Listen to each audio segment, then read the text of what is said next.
While watching Jesse Williams acceptance speech on BET, he used a lot of ethos, pathos, and logos in his argument, to try to persuade the audience into his favor and to try to make the audience understand where he was coming from and what his overall point was of his speech.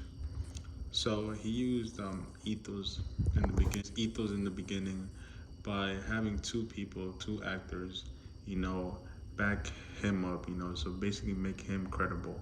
And it also helped him that he was a teacher before he became an actor. He was an African history teacher, so that gives him a lot more credibility than just being an actor. He actually knows what he's talking about. That brings us to our next rhetorical field, which was logos. He used a lot of logic in his speech. A lot of truth was in it. He talked about Sandra Bland, all those people, all those individuals who have fallen to basically the police brutality and white white privilege, and he talks a lot about that, and he provides a lot of fact, which was a lot of the things he said were true. Also, he, as you I don't know, for the beginning of the video, he actually goes into different news channels and he discusses his position. He's bringing awareness to the social injustice that's going on currently in our world, which I think is great.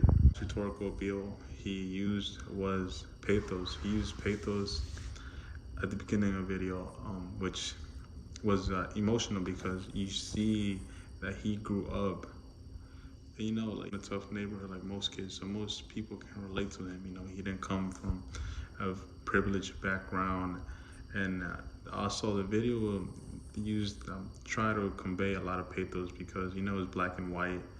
The music that was going on, like they showed the Black Lives Matter movement. Also, they showed the civil rights movement in the 1960s.